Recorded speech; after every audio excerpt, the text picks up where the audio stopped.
Hey, what's going on, everybody? I am here with my brother-in-law, Mike Singer, and he has a very, very unique and interesting journey. Um, Probably the best martial arts, not probably, the best martial arts instructor I've ever seen.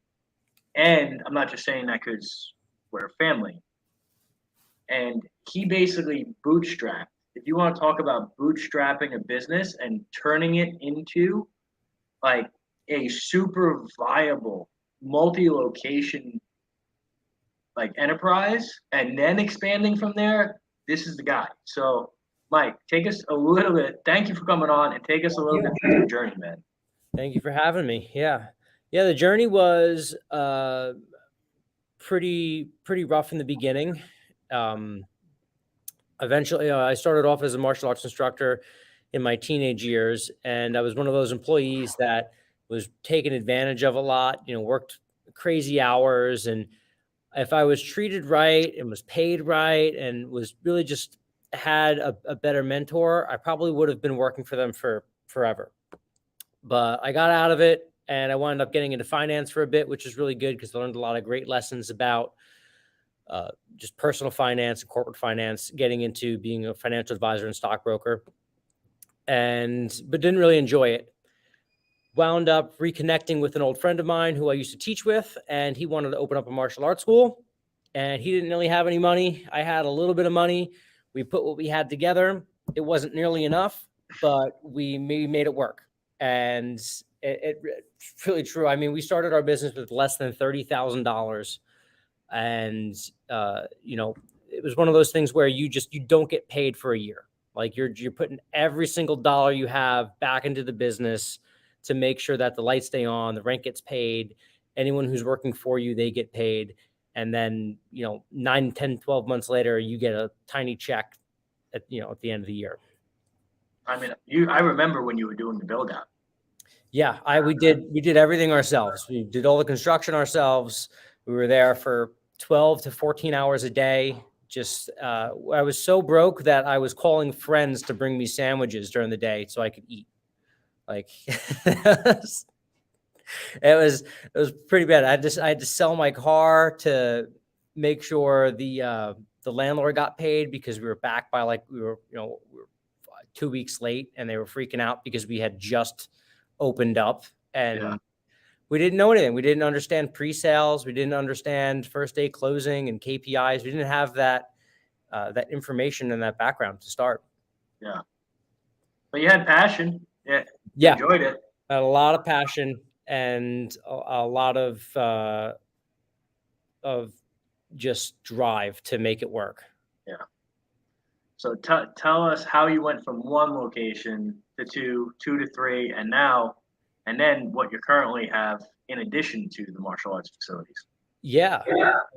After after about 2.5, 3 years, we built up our studio really, really well. I mean, we were rocking and rolling, and we were in a small 1,800 square foot location. We were making, I think, right before we split our facility into two different facilities, Mhm. we were taking about 65,000 a month, and in perspective, our rent was like $3,800. Yeah. So we were making a decent amount of money. If I could go back, I probably would have stayed there as long as possible just to keep banking, because we grew almost too fast. Like Yeah. we were starting to lose members because we just did not have space for people to come in and take class. We didn't have enough time. We had a kids martial arts program, an adult martial art program, and a fitness kickboxing program. We wound up deciding, hey, let's pull out the kickboxing. Let's go lease another space.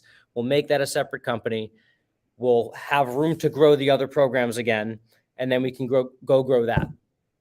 And we wound up doing that, except it was more money than we thought. It was another issue of we just didn't have enough funding to start another business. You think we would have learned it the first time, and we didn't.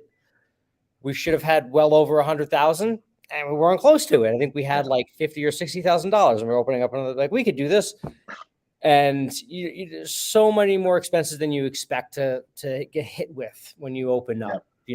I think I'll never forget, we signed the lease with the new place, and it was like $16,000 for like first and last month.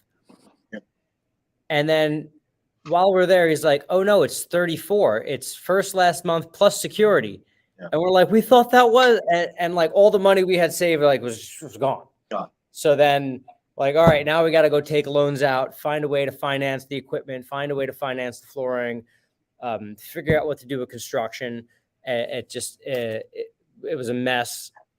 Really, we needed to get a master class in lease negotiating. We should have got a master class in feasibility and construction costs and stuff like that. And there aren't a lot of places or people you can go to know, hey, is this really a good place for me to open up a brick and mortar?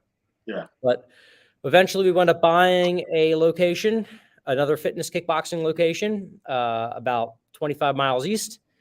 And we've owned that for about 3.5, 4 years. And then we got into what's behind me is Rumble Boxing. We just opened up last week. This is our 4th brick and mortar location. That we did through loan processes. It was a lot easier when we actually had the funding behind us to start.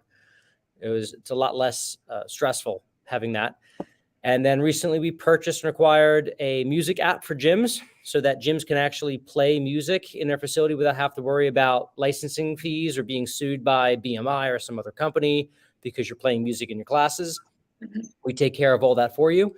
And we also have an events kit that's done for you for martial arts schools, cheerleading schools, gymnastics, dance, where we show people or give everybody the step-by-step processes and marketing material, everything that they need done for you to run successful events, whether it's parent night outs, graduations, bring friend days, stuff like that.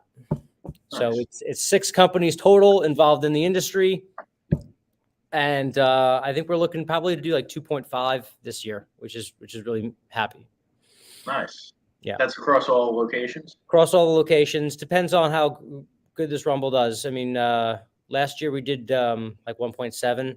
So we'll probably do more than 2.5. I know we have like 3/4 of a year here right now because we just opened up. Yeah. Nice. So what would you say some of the keys to growth were in this time? Finding a good mentor was definitely number one. Getting a good coaching group and finding if you're coachable. A lot of people I noticed will go into these coaching groups. They'll go into masterminds and they're not the right people for them. They're neither not at the right level. They're too early and they're trying to join a high level program where they're not getting the information that's going to help them step up. They're trying to take that giant leap, or they're just uncoachable people altogether and they think they know everything. There was a book called Crush It by Gary Vee, which is great. If you read that and you think that's stupid, you're not a coachable person. Don't join those groups because you're not going to get anything out of it. You're going to waste your money. And you're going to be the hamster in the wheel. Yeah. So we found a bunch of groups that helped us out, really kind of honed us in, helped us with our sales, helped us with understanding our KPIs, and helped us understanding how to create those processes so that we can create a team behind what we're doing. Nice. What groups were those? So the first one was Michael Perella's Mastermind. And he was the former CEO of I Love Kickboxing. He had a really great group back about 5-6 years ago. I fell out of it once I Love Kickboxing was sold. We had some personal friends who were really great mentors, like another martial arts studio owner. His name was Larry Batista. He mentored us really well. And then recently we had a really great friend. We joined one from Adam Kiefer's Relentless Mastermind, who actually runs our marketing ads and stuff too on Facebook and Google. So we have a nice deal with that where we get the mastermind, we get the ads, we get a bunch of other coaching as well. So it's a great group, and we've got a team of people there who will help us with knowing your finances, knowing your sort of your on the mat. We'll call on the mat, which is what you're serving, what your classes are like, what your studio looks like, all the way down to your operations, your HR management. When you want to step out of the operator role and get into the ownership role, you have to have those SOPs down to where they can be replicated, taught, and be done by people at a high level. Yep. how similar are all the companies in terms of operating and running? It's a great question. I'd say that the service that's being provided is relatively the same Yep. because it's just good business principles. I feel like I could open up any business and make it successful with understanding how businesses should operate, with the Yeah. principles of what needs to get done. Of course, we're not teaching kids martial arts in the studio that I'm behind. I got 48 boxing gloves behind me Yeah.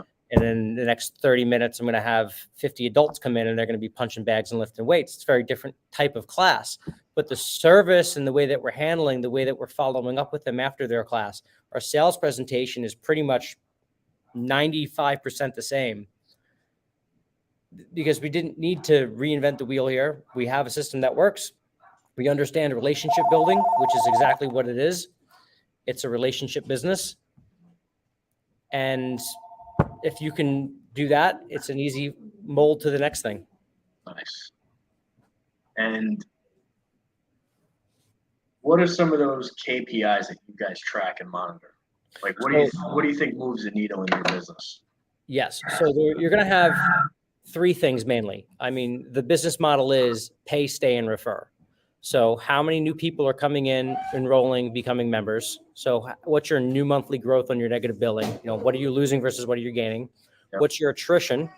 Your attrition is going to tell you how many people are leaving and for what reason. Does your place smell? Are your instructors bad? Is there some problem that you're unaware of? And knowing what the industry average is and trying to stay below that. So if you're losing 3% of your business each month, you better be gaining at least 3%. Otherwise, you're going to be losing.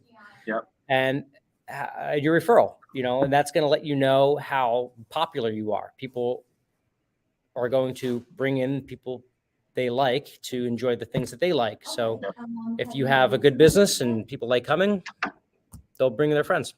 Okay, Nice. so we're gonna. What were some of the mistakes besides being underfunded and just not knowing that looking back on you would have changed? Yeah, the funding was definitely number one. Bootstrapping it really was our only way. We didn't have assets to collateralize to get lines of equity or anything like that. So we had to do that. Besides that, figuring out our systems was definitely our number one thing. Our sales systems, probably the biggest, making sure that when somebody walked through the door, we understood how to present the value, how to connect with them, build that rapport, and then transition them from being skeptical into becoming a loving member. Nice. And was there anything else there that if you could go back in time and say, hey, probably shouldn't have done this or ran it this way? I'd probably say the design of the studio. There's some things I'd love to go back and just change up completely. Because once you spend a lot of money doing a build out, it's very tough to go back and say, man, I wish I had a wall here or something here, because it's just so expensive, and it sucks to have to close your doors for 2 weeks or something like that to do a rebuild and get new permits for things. So if I could go back, really redesign, knowing what I know now, I think the shape of the business and like where we would have picked for certain locations would have definitely changed. Got it. And then looking forward, right? What are some things that you're working on or trying to improve to get these businesses even further ahead to where you have?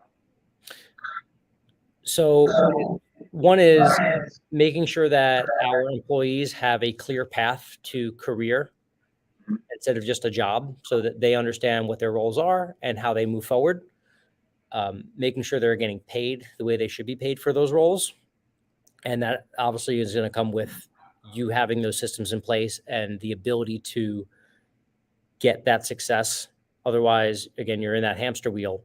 And a lot of times it just goes down to like, hey, you might have to take a pay cut to make sure you can pay someone else so that they can step up and do those things. So focusing on your sort of like your 5%. Yeah.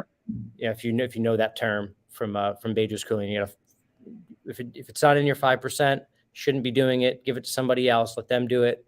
It's that small things that only you can do, that you do really, really well, that are going to help grow your business, that's what you should be focusing on. Nice. Nice. All right, cool. So how many more of these locations you plan on opening in the future? Well, we plan on opening at least 2 more of these Rumble Boxings, and that's probably going to happen in the next 12 to 24 months. Both of them? Open up. Yeah, probably both of them. Try to do one a year. Okay. Which, if you'd asked me, if you told me I would have, 9 businesses running in 11 years of operating businesses, I'd probably go, that's crazy. It would never happen. But this is, business number 6, and I've been an entrepreneur for 9 years. So Yeah. and the first few years was the roughest part of it. So Yeah. it can build really quickly. It becomes more of a capital and a money issue than anything else. Just are the businesses cash flowing? Do I have to go to the SBA or to a lender, or do I have to pull out personal money, whatever it is, or can I use the businesses to cash flow the next round of businesses? And it does depend. I mean, our music app, we're really looking forward to bringing out to a lot of new businesses that are unaware of it. And I think that's something that is just a really cool business to be a part of, because it's outside of gyms. It's really a tech business, and it's not something where I'm dealing with the customer, the public. Now I'm dealing with businesses. Yeah. And by the way, some of these business owners, way worse than customers. Yeah. I think it depends on the person, right? Like, yeah. Some entrepreneurs are a bigger pain in the ass than any personal client we have here. Yeah.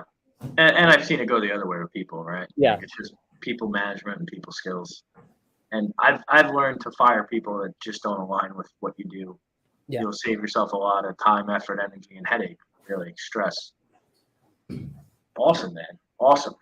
So that's the plan, to open up everything. Where, if somebody wants to learn more about what you do, join any of the facilities, or ask you a couple questions, where's the best place for them to reach you? So rumbleboxinggym.com is the location I'm in right now. Our location's in Plainview, New York. Other than that, the kickboxing studios that we have are called Rockstar Kickboxing, and that's just rockstarkickboxing.com. And then our martial arts school, Innovative Martial Arts.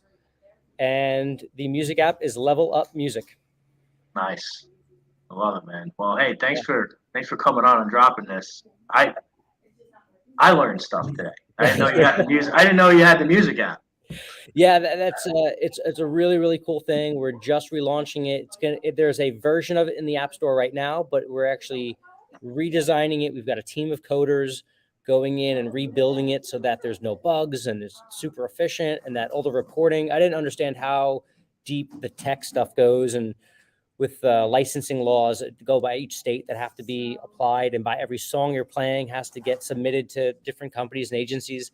It's a lot of back end stuff that you just don't think about. Yeah.